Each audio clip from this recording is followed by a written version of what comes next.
प्रधानमंत्री नरेंद्र मोदी आज देश के किसानों को नई सौगात देने वाले हैं। पीएम मोदी आज वीडियो कॉन्फ्रेंसिंग के जरिए फसल की 35 विशेष किस्में देश के किसानों को समर्पित करेंगे। फल देते देत यानी खेत की जुताई जितनी गहरी की जाती है, बीज बोने पर उपज भी उतनी ही अधिक होती है। ये कहावतें भारत की कृषि के सैकड़ों साल पुराने अनुभवों के बाद बनी है। ये बताती है कि भारतीय कृषि हमेशा से कितनी वैज्ञानिक रही है। कृषि और विज्ञान के इस तालमेल का निरंतर बढ़ते रहना 21वीं सदी के भारत के लिए बहुत जरूरी है। आज इसी से जुड़ा एक और अहम कदम उठाया जा रहा है। हमारे देश के आधुनिक सोच वाले किसानों को ये समर्पित की जा रहा है और छोटे छोटे किसानों की जिंदगी में बदलाव की आशा के साथ ये बहुत बड़ी सौगात आज मैं मेरे देश के कोटि कोटि किसानों के चरणों में समर्पित कर रहा हूं।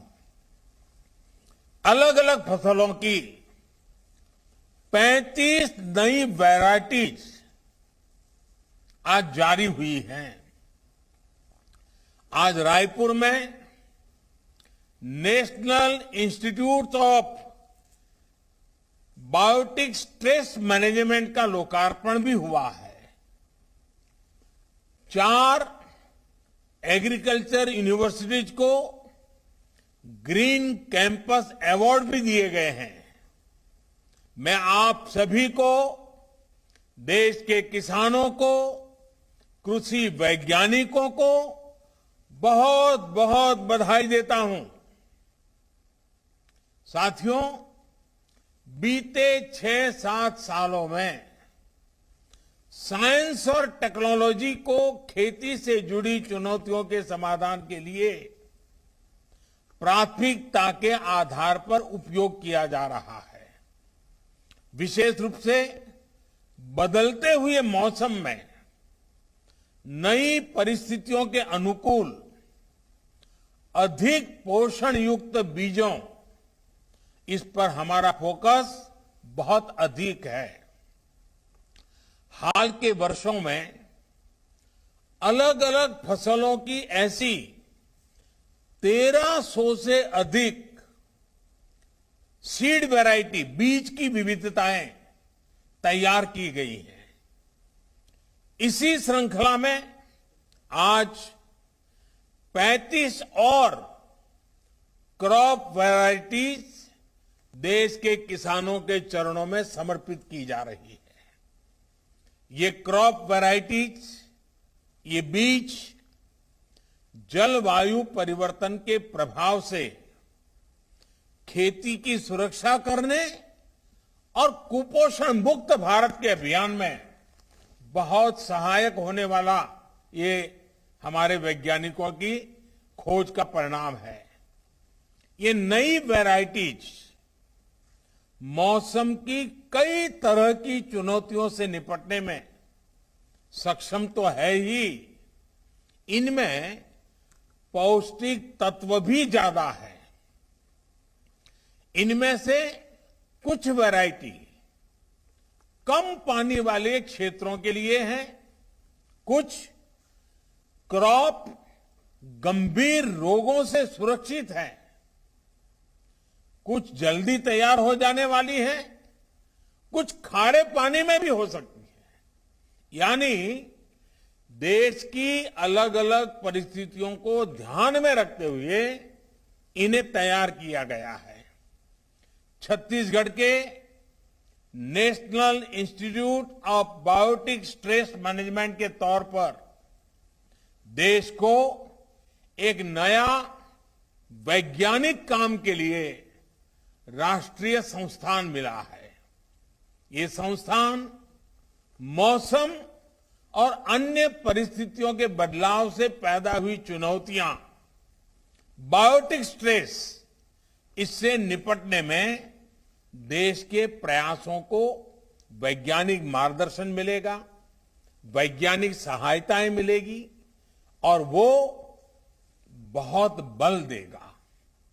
यहां से जो मैन पावर ट्रेन होगा, जो हमारा युवा धन तैयार होगा, वैज्ञानिक मन मस्तिष्क के साथ जो हमारा वैज्ञानिक तैयार होगा, जो यहां पर समाधान तैयार होंगे, जो सॉल्यूशन निकलेंगे, वो देश की कृषि और किसानों की आय बढ़ाने में कारगर सिद्ध होंगे। साथियों, हम सभी जानते हैं कि हमारे देश में फसलों का कितना बड़ा हिस्सा कीड़ों की वजह से बर्बाद हो जाता है। इससे किसानों का भी बहुत नुकसान होता है। पिछले वर्ष ही कोरोना से लड़ाई के बीच में हमने देखा है कि कैसे टिड्डी दल ने भी अनेक राज्यों में बड़ा हमला कर दिया था। भारत ने बहुत प्रयास करके तब इस हमले को रोका था। किसानों का ज्यादा नुकसान होने से बचाने का भरपूर प्रयास किया गया था।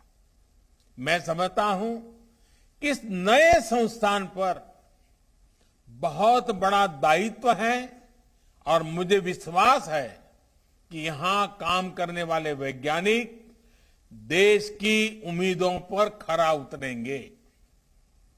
साथियों, खेती किसानी को जब संरक्षण मिलता है, सुरक्षा कवच मिलता है, तो उसका और तेजी से विकास होता है।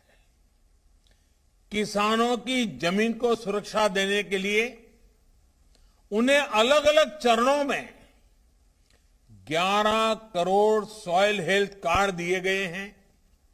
इसकी वजह से किसानों को अपनी जो जमीन है उसकी क्या मर्यादाएं हैं, उस जमीन की क्या शक्ति है, किस प्रकार के बीज बोने से, किस प्रकार की फसल बोने से अधिक लाभ होता है, दवाइयां कौन सी जरूरी पड़ेगी, फर्टिलाइजर कौन सा जरूरी पड़ेगा, ये सारी चीजें उस सॉइल हेल्थ कार्ड के कारण, जमीन की सेहत का पता चलने के कारण, कि इसकी वजह से किसानों को बहुत लाभ हुआ है, उनका खर्चा भी कम हुआ है और उपज भी बढ़ी है।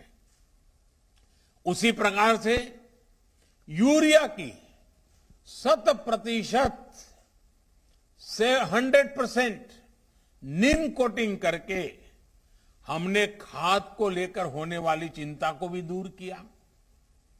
किसानों को पानी की सुरक्षा देने के लिए हमने सिंचाई परियोजनाएं शुरू की। दशकों से लटकी करीब करीब 100 सिंचाई परियोजनाओं को पूरा करने का अभियान चलाया। बहुत बड़ी मात्रा में बजट लगा दिया इसके लिए। उसके कारण किसानों को पानी मिल जाए तो वो पानी से पराक्रम करके दिखाता है।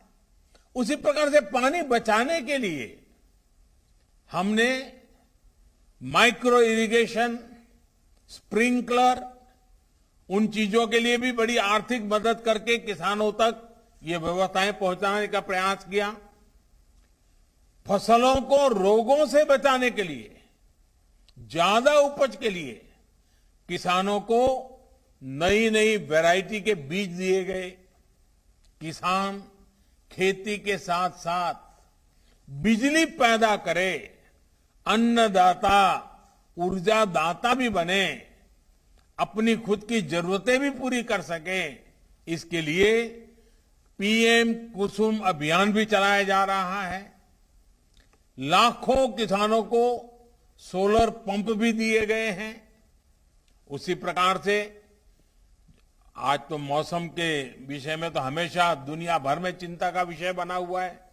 अभी हमारे छत्तीसगढ़ के मुख्यमंत्री जी भी कितने प्रकार की प्राकृतिक आपदाएं आती हैं, क्लाइमेट चेंज के कारण क्या क्या मुसीबत आती है, बड़ा बड़े अच्छे ढंग से उन्होंने वर्णन किया।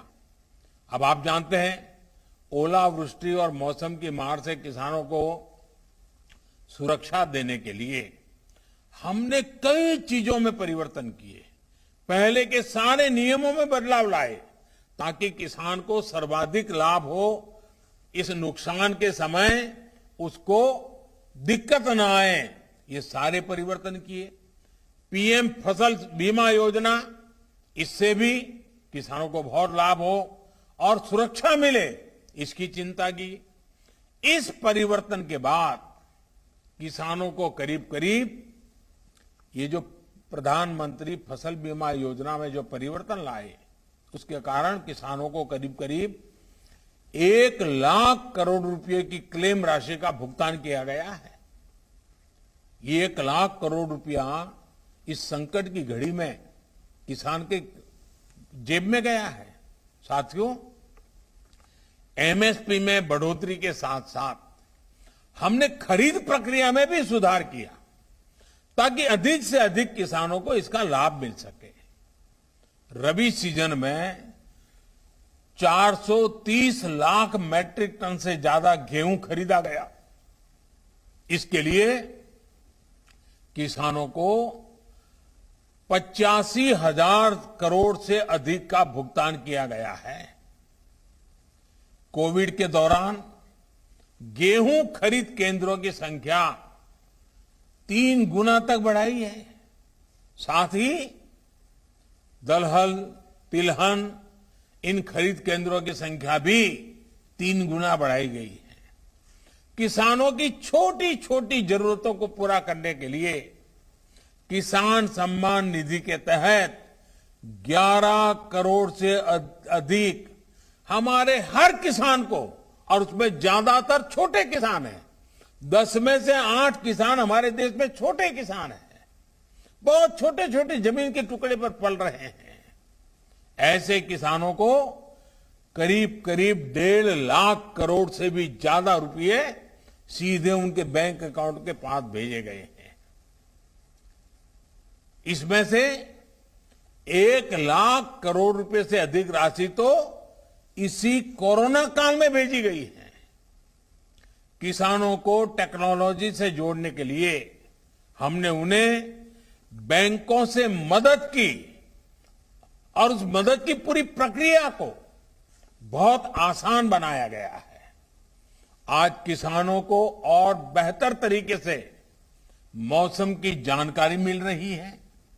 हाल ही में अभियान चलाकर 2 करोड़ से ज्यादा किसानों को किसान क्रेडिट कार्ड दिए गए हैं। मछली पालन करने वाले और डेयरी सेक्टर से जुड़े किसानों को भी किसान क्रेडिट कार्ड से जोड़ा गया है, केसीसी से जोड़ा गया है। 10,000 से ज्यादा किसान उत्पादक संगठन हो, ई नाम योजना के तहत ज्यादा से ज्यादा कृषि मंडियों को जोड़ना हो, मौजूदा कृषि मंडियों का आधुनिकीकरण हो, ये सारे कार्य तेज गति से किए जा रहे हैं। देश के किसानों और देश की कृषि से जुड़े जो काम बीते 6-7 वर्षों में हुए हैं, उन्होंने आने वाले 25 वर्षों के बड़े राष्ट्रीय संकल्पों की सिद्धि के लिए, क्योंकि 25 साल के बाद हमारा देश आजादी की शताब्दी मनाएगा। आज हम आजादी का अमृत महोत्सव मना रहे हैं, 25 साल के बाद आजादी की शताब्दी मनाएंगे और इसके लिए इन 25 वर्षों के बड़े राष्ट्रीय संकल्पों की सिद्धि के लिए एक बड़ा मजबूत आधार बना दिया है। बीज से लेकर बाजार तक हुए ये कार्य एक बड़ी आर्थिक ताकत के रूप में भारत की प्रगति की गति को सुनिश्चित करने वाले हैं। साथियों, हम सब जानते हैं कि एग्रीकल्चर एक प्रकार से राज्य का विषय है और इसके विषय में अनेक बार लिखा भी जाता है कि भाई ये तो राज्य का विषय है, भारत सरकार को उसको कुछ नहीं करना चाहिए, ऐसा भी कहा जाता है क्योंकि स्टेट सब्जेक्ट है। और मैं जानता हूं क्योंकि मुझे भी कई वर्षों तक गुजरात में मुख्यमंत्री के रूप में काम करने का अवसर मिला था। गुजरात का मुख्यमंत्री रहते हुए क्योंकि राज्य की विशेष जिम्मेवारी है ये मैं जानता था और इस जिम्मेवारी को मुझे निभाना चाहिए, ये मुख्यमंत्री के नाते मैं पूरी कोशिश करता था। गुजरात का मुख्यमंत्री रहते हुए मैंने कृषि व्यवस्था को, कृषि नीतियां और उनके खेती पर प्रभावों को बहुत निकट से अनुभव किया। और अभी हमारे नरेंद्र सिंह जी तोमर मेरे गुजरात के कार्यकाल में क्या मैं काम कर रहा था उसका भी बड़ा वर्णन कर रहे थे। एक समय था जब गुजरात में खेती कुछ फसलों तक ही सीमित थी। गुजरात के एक बड़े हिस्से में पानी के अभाव से किसान खेती छोड़ चुके थे।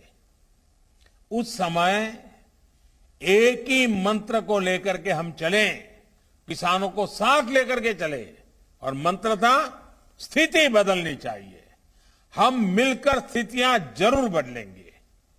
इसके लिए उस दौर में ही हमने साइंस और आधुनिक टेक्नोलॉजी का व्यापक उपयोग शुरू कर दिया था। आज देश के एग्रीकल्चर और हॉर्टिकल्चर में गुजरात की एक बड़ी हिस्सेदारी है। अब आज गुजरात में 12 महीने खेती होती है। कच्छ जैसे क्षेत्र में भी आज वो फल सब्जियां पैदा होती हैं जिनके बारे में कभी सोच नहीं सकते थे। आज कच्छ का रेगिस्तान में से वहां की कृषि पैदावार विदेशों में एक्सपोर्ट होना शुरू हुआ है। भाइयों बहनों, सिर्फ पैदावार पर ही फोकस नहीं किया गया बल्कि पूरे गुजरात में कोल्ड चेन का एक बहुत बड़ा नेटवर्क तैयार किया गया। ऐसे अनेक प्रयासों से खेती का दायरा तो बढ़ा ही, साथ ही खेती से जुड़े उद्योग और रोजगार भी बड़ी मात्रा में तैयार हुए हैं। और क्योंकि एक मुख्यमंत्री के नाते राज्य सरकार की सारी जिम्मेवारी होती है, तो मुझे वो समय इन सारे कामों करने का अच्छा सा अवसर भी मिला और मैंने पूरी मेहनत भी की। भाइयों और बहनों, खेती में हुए ऐसे ही आधुनिक परिवर्तनों को आजादी के इस अमृत काल में और विस्तार देने की जरूरत है। जलवायु परिवर्तन खेती ही नहीं बल्कि हमारे पूरे इकोसिस्टम के लिए बहुत बड़ी चुनौती है। मौसम में बदलाव से हमारा मत्स्य उत्पादन, पशुओं का स्वास्थ्य और उत्पादकता बहुत अधिक प्रभावित होती है। इसका नुकसान किसानों को, मछुआरे साथियों को उठाना पड़ता है। जलवायु परिवर्तन के कारण जो नए प्रकार के कीट, नई बीमारियां, महामारियां आ रही हैं, इससे इंसान और पशुधन के स्वास्थ्य पर भी बहुत बड़ा संकट आ रहा है और फसलें भी प्रभावित हो रही है। इन पहलुओं पर गहन रिसर्च निरंतर जरूरी है। जब साइंस, सरकार और सोसाइटी मिलकर काम करेंगे तो उसके नतीजे और बेहतर आएंगे। किसानों और वैज्ञानिकों का ऐसा गठजोड़ नई चुनौतियों से निपटने में देश की ताकत बढ़ाएगा। जिला स्तर पर साइंस आधारित ऐसे कृषि मॉडल खेती को अधिक प्रोफेशनल, अधिक लाभकारी बनाएंगे।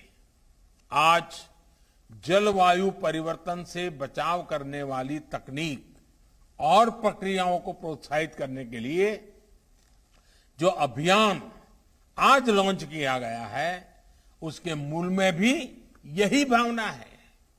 भाइयों और बहनों, ये वो समय है जब हमें बैक टू बेसिक और मार्च फॉर फ्यूचर दोनों में संतुलन साधना है। जब मैं बैक टू बेसिक कहता हूं तब मेरा आशय हमारी पारंपरिक कृषि की उस ताकत से है जिसमें आज की अधिकतर चुनौतियों से जुड़ा सुरक्षा कवच था। पारंपरिक रूप से हम खेती, पशुपालन और मत्स्य पालन एक साथ करते आए हैं। इसके अलावा एक साथ एक ही खेत में एक ही समय पर कई फसलों को भी उगाया जाता था। यानी पहले हमारे देश की एग्रीकल्चर मल्टीकल्चर थी, लेकिन ये धीरे धीरे मोनोकल्चर में बदलती चली गई। भिन्न भिन्न परिस्थितियों की वजह से किसान एक ही फसल उगाने लग गया। इस स्थिति को भी हमें मिलकर बदलना ही होगा। आज जब क्लाइमेट चेंज की चुनौती बढ़ रही है तो हमें अपने कार्यों की गति को भी बढ़ाना होगा। बीते वर्षों में इसी भावना को हमने किसानों की आय में बढ़ोतरी करने के लिए भी प्रोत्साहित किया है। किसान को सिर्फ फसल आधारित इनकम सिस्टम से बाहर निकालकर उन्हें वैल्यू एडिशन और खेती के अन्य विकल्पों के लिए भी प्रेरित किया जा रहा है। और छोटे किसानों को इसकी बहुत जरूरत है और इसलिए हमने पूरा ध्यान 100 में से 80 जो छोटे किसान हैं उन पर लगाना ही है। और हमारे किसानों के लिए इसमें पशुपालन और मत्स्य पालन के साथ साथ मधुमक्खी पालन, खेत में सौर ऊर्जा उत्पादन, कचरे से कंचन यानी इथेनॉल, बायोफ्यूल, ऐसे विकल्प भी किसानों को दिए जा रहे हैं। मुझे खुशी है कि छत्तीसगढ़ समेत देश के किसान इन्हीं तेजी से इन सारी नई नई बातों को अपना रहे हैं। खेती के साथ साथ 2-4 और चीजों का विस्तार कर रहे हैं। साथियों, मौसम की स्थानीय परिस्थितियों के अनुसार फसलों का उत्पादन हमारी पारंपरिक कृषि की एक और ताकत है। जहां सूखा रहता है वहां उस प्रकार की फसलों का उत्पादन होता है। जहां बाढ़ रहती है, पानी ज्यादा रहता है, जहां बर्फ रहती है वहां उस प्रकार की फसलें उगाई जाती है। मौसम के हिसाब से उगाई जाने वाली इन फसलों में न्यूट्रिशन वैल्यू भी ज्यादा रहती है। विशेष रूप से जो हमारे मोटे अनाज मिलेट्स हैं उनका बहुत महत्व है। एक्सपर्ट्स कहते हैं कि हमारे स्वास्थ्य को मजबूती देते हैं। इसलिए आज की लाइफस्टाइल में जिस प्रकार की बीमारियां बढ़ रही हैं उनको देखते हुए हमारे इन मिलेट्स की डिमांड बहुत अधिक बढ़ रही है। मेरे किसान भाइयों बहनों, आपको जानकर के खुशी हुई, भारत के प्रयासों से ही यूएनओ संयुक्त राष्ट्र संघ ने अगले वर्ष यानी 2023 को इंटरनेशनल ईयर ऑफ मिलेट्स घोषित किया है। ये मिलेट्स की खेती की हमारी परंपरा हमारे अनाज को अंतर्राष्ट्रीय स्तर पर शोकेस करने का और नए बाजार तलाशने का बहुत बड़ा अवसर है।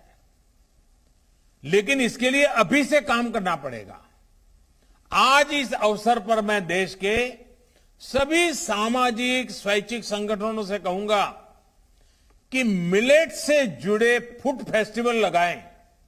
मिलेट में से नई नई फूड वैरायटीज कैसे बने इसकी स्पर्धाएं करें, क्योंकि 2023 में अगर दुनिया में हमें अपनी बात लेके जाना है तो हमें इस चीजों में नयापन लाना पड़ेगा और लोगों में भी जागरूकता बढ़ाएं।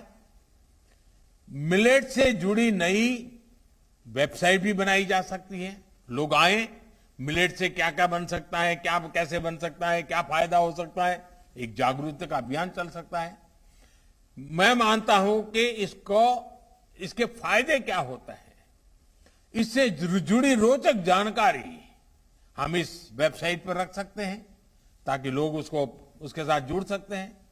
मैं तो सभी राज्यों से भी आग्रह करूंगा कि आपका राज्य का एग्रीकल्चर डिपार्टमेंट, आपकी एग्रीकल्चर यूनिवर्सिटीज, आपके साइंटिस्ट और प्रोग्रेसिव किसान, इनमें से कोई टास्क फोर्स बनाइए और 2023 में जब विश्व मिलेट ईयर मनाता होगा तब भारत को उसे कैसे योगदान करे, भारत कैसे लीड करे, भारत के किसान उसमें कैसे फायदा उठाएं, अभी से उसकी तैयारी करनी चाहिए। साथियों, साइंस और रिसर्च के समाधानों से अब मिलेट्स और अन्य अनाजों को और विकसित करना बहुत जरूरी है। मकसद ये कि देश के अलग अलग हिस्सों में अलग अलग जरूरतों के हिसाब से उन्हें उगाया जा सके। आज जिन क्रॉप्स की वैरायटी लॉन्च हुई है उनमें इन प्रयासों की झलक भी हमें दिख रही है। मुझे ये भी बताया गया है कि इस समय देश में 150 से अधिक क्लस्टर्स में वहां की परिस्थितियों के मुताबिक कृषि तकनीकों पर प्रयोग चल रहे हैं। साथियों, खेती की जो हमारी पुरातन परंपराएं हैं उसके साथ साथ मार्च टू फ्यूचर, पहले मैंने कहा बैक टू बेसिक, और फिर इसके साथ जोड़ना है मार्च टू फ्यूचर भी उतना ही आवश्यक है। फ्यूचर की जब हम बात करते हैं तो उसके मूल में आधुनिक टेक्नोलॉजी है, खेती के नए औजार है, आधुनिक कृषि मशीनों और उपकरणों को बढ़ावा देने का प्रयासों का परिणाम आज दिख रहा है। आने वाला समय स्मार्ट मशीनों का है, स्मार्ट उपकरणों का है। देश में पहली बार गांव की प्रॉपर्टी के दस्तावेज तैयार करने में ड्रोन की भूमिका हम देख रहे हैं। अब खेती में भी आधुनिक ड्रोन्स और सेंसर्स के उपयोग को बढ़ाना है। इससे खेती से जुड़ा हाई क्वालिटी डेटा हमें मिल सकता है।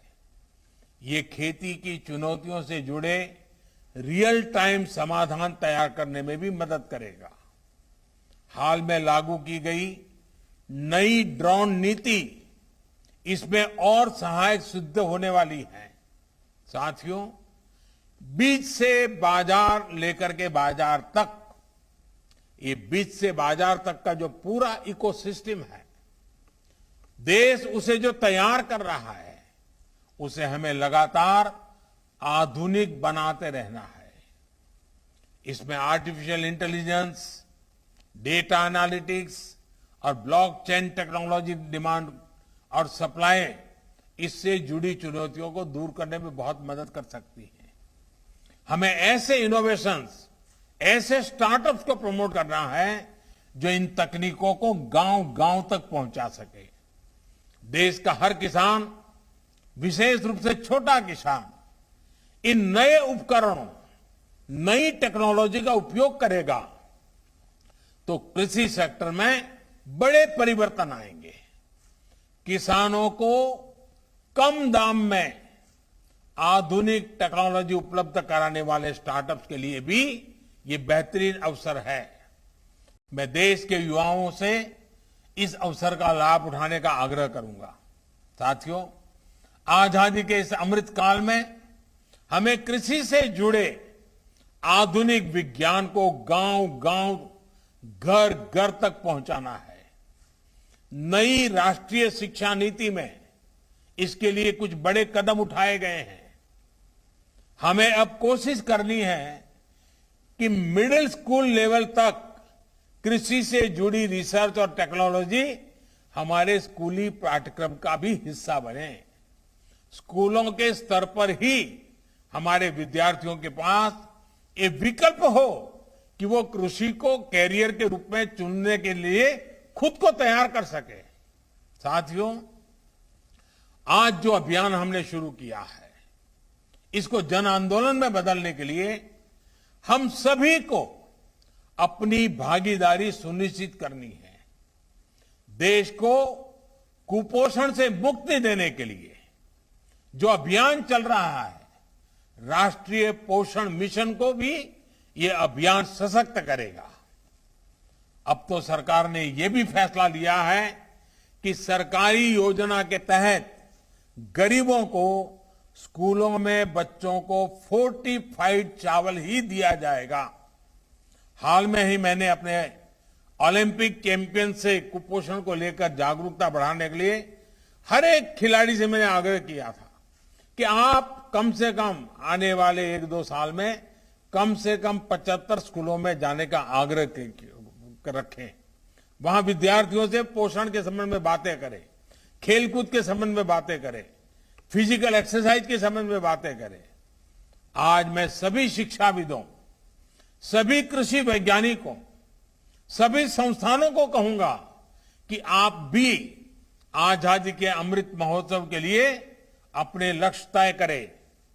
75 दिन का अभियान उठा लें, कोई 75 गांवों को गोद लेकर के परिवर्तन का अभियान उठा ले, 75 स्कूलों को जागरूक करके हर एक स्कूल को कोई काम में लगा दे। ऐसा एक अभियान अगर देश के हर जिले में अपने स्तर पर भी और संस्थानों के स्तर पर भी चलाया जा सकता है। इसमें नई फसलों, फोर्टिफाइड बीजों, जलवायु परिवर्तन से बचाव को लेकर किसानों को जानकारी दी जा सकती है। मुझे विश्वास है कि हम सबका प्रयास, ये सबका प्रयास बहुत महत्वपूर्ण है। हम सबका प्रयास मौसम के बदलाव से देश की खेती को बचाएगा, किसान की समृद्धि और देश के स्वास्थ्य की सुरक्षा भी सुनिश्चित करेगा। एक बार फिर सभी किसान साथियों को नई क्रॉप वैरायटी और नए राष्ट्रीय रिसर्च संस्थान के लिए मेरी तरफ से बहुत बहुत बधाई। फिर से एक बार जिन यूनिवर्सिटियों ने आज पुरस्कार प्राप्त किया है, उन यूनिवर्सिटीज के सभी विद्यार्थियों को, वहां की फैकल्टीज को, वहां के वाइस चांसलर को, उन सबको भी मेरी तरफ से बहुत बहुत बधाई। वैज्ञानिक साथियों को अनेक अनेक शुभकामनाएं, ताकि वैज्ञानिक व्यवस्था ही, वैज्ञानिक मन ही, वैज्ञानिक तरीका ही चुनौतियों से मुक्ति पाने के उत्तम रास्ते दे सकता है। उन सबको मेरी तरफ से बहुत बहुत शुभकामनाएं। बहुत बहुत धन्यवाद।